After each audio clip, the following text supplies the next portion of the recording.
So if you are starting production, expect 2, 3 to 5 years at least of working on tracks, and you may even get some releases.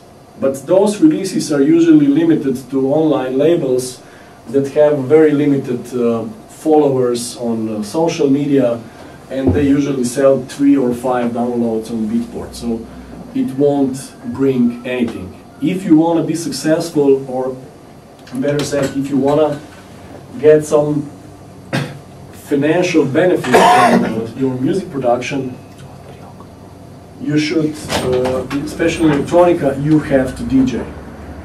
But if you want to be a DJ, you have to have good productions and releases on respected labels. And how do you get on a respected label? Not by connections.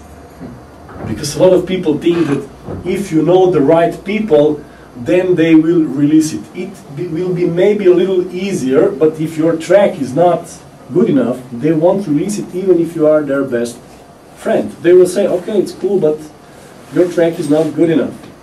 And this is how it works. So if you want to succeed, you have to have good production. It's simple as that. But if you are not good as a producer, find a partner. I mean, I've been partnering for all my life with different DJs, and I'm still doing that.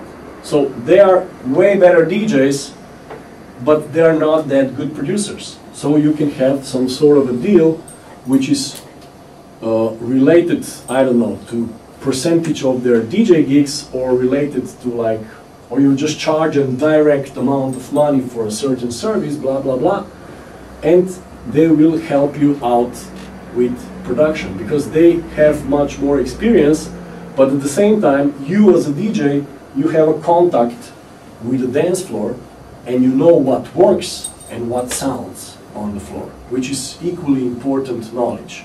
And I personally wouldn't know as much as I know if I wouldn't work in that way. That I worked with DJs that gave me direct feedback how a certain track works on the floor. Is it sounding good or is it sounding like shit?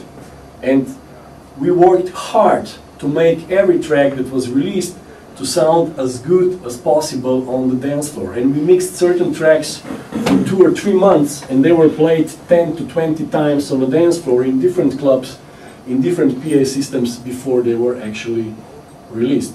And believe me, all the top guys are doing the same thing. All the top DJs which play every weekend, so I don't know, today is Saturday, some DJ will play his own track, several DJs will play its own productions. No response from the crowd. The breakdown doesn't function. The sound is not okay. When you play that track, the floor falls down. It's not comparable to everything else. What will they do? They will go back to studio and they will work hard. If they won't be able to improve it, they will ditch the track. Or just keep the good stuff and try to do something else out of it. So, if you want to succeed, first thing, good music. And good music demands a lot of work and patience. So it's not, there are no shortcuts. I mean, there are no vengeance sample packs that you download and everything is ready and you just put the Legos together and you have a track. Everybody knows. I mean, when you send something like that to a label, people will immediately know that this is done from a sampling CD. I recently got a track. Some guy sent me, like, if I would mix it, everybody told him it is a hit. And I listened to it, and I knew all the samples.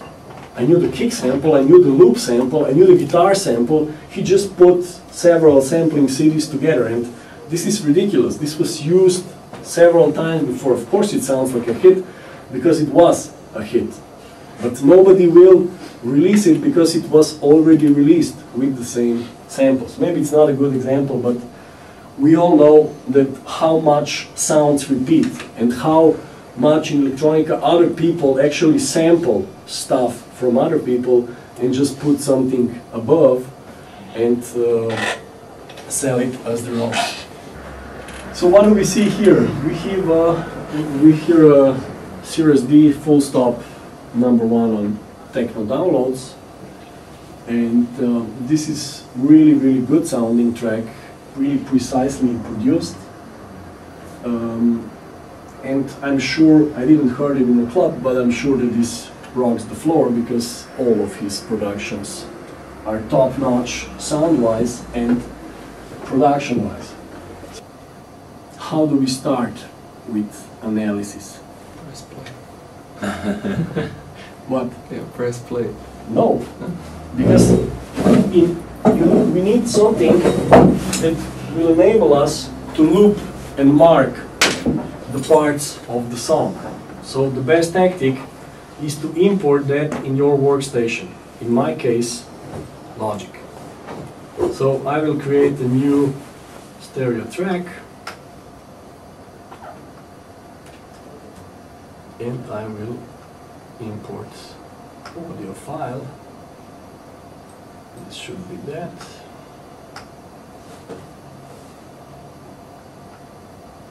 Okay.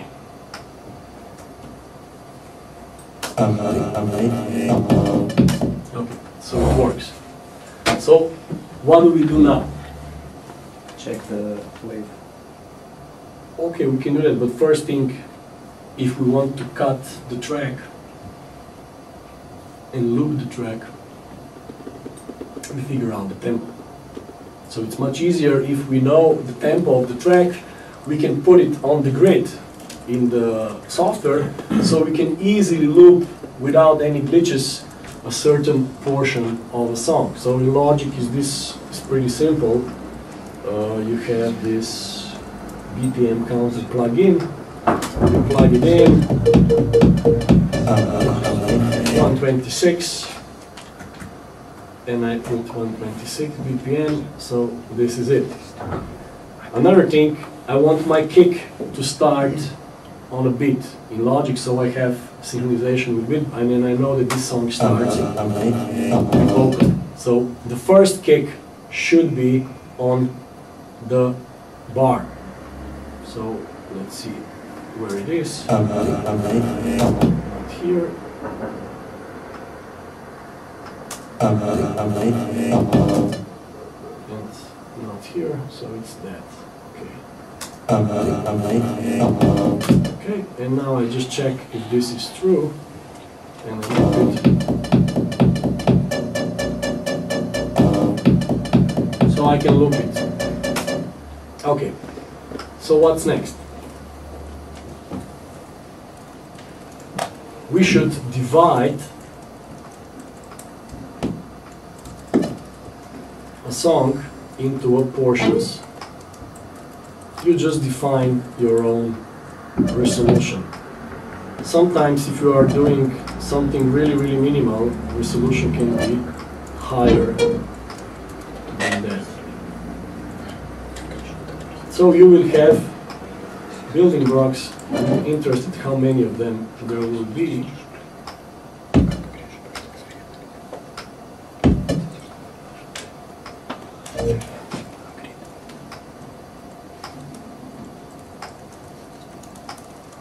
Okay. Enough. Okay, we didn't get to the breakdown. Okay, we have to get to the breakdown. But you should cut the whole track in your own resolution. I mean, you can even go half that or even less, so you will be able to write really precise info about a certain part. Okay. So it takes quite some time just to do that. And it's not fun, it's boring.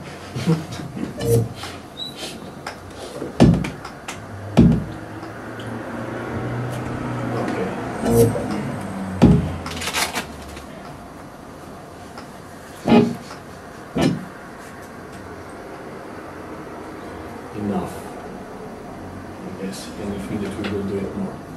So what now? Now we will start from the beginning. So we know that song starts with a vocal sample, and okay, we write it down, song starts with vocal sample, but in terms of structure, we can say that this is intro sound. It could be a noise solo or whatever. And we focus on the first loop that we have. And we just write down what is in this loop. So we have kick.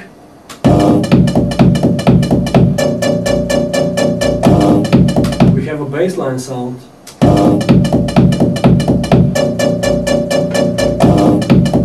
We have this short tiki tiki tiki tiki sound, and then we have a longer sound which is in the second part of the loop. So we have kick, bass, one sound, second sound, and then basically 4 sounds. And then we go to a second loop.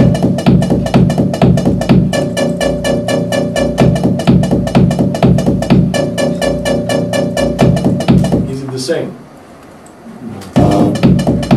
Just without the vocal. Okay.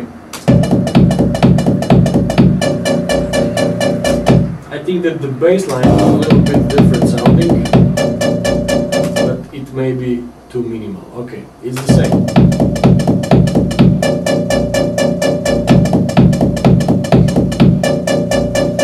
Okay, it's also the same. Yeah.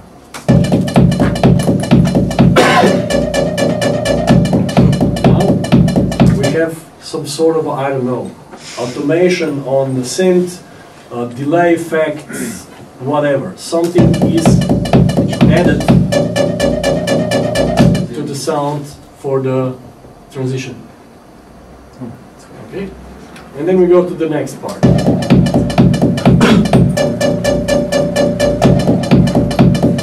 And it's basically the same.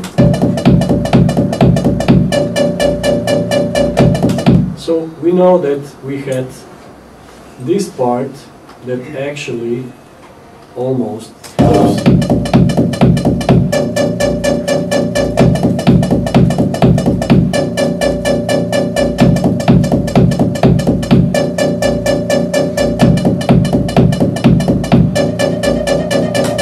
Okay, so what else over here?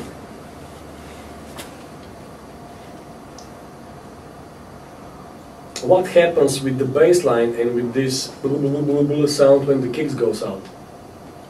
So, It's louder. Why it is louder?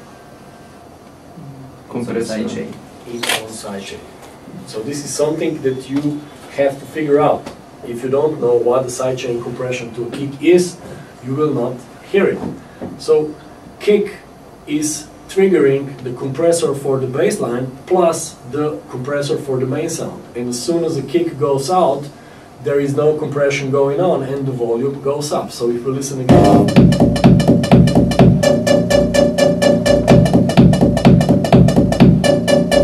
Both sounds are louder when the kick goes out. So you know one production trick, I know it immediately, that he used sidechain on the bass and on the kick, and not in the terms that you get the wow wow wow pumping effect, but as an automation tool, because sidechain compression was used extensively as a semi-automation on an analog console. It was never used for pumping. It was meant to be used in a way that, for example, in chorus of a pop song, you sidechain compressed, I don't know, a synth sound, so when a lead vocal came in, synth sound went down for a certain amount of dBs. You didn't use it for pumping effect. So this is how he used it here, as a sort of automation. As soon as kick goes out, there is dynamic space available. Why shouldn't we put those sounds out? One option is to draw automation, but it's much more simple to create a sidechain compression to the kick with a longer release, so you won't get pumping and you get the same effect.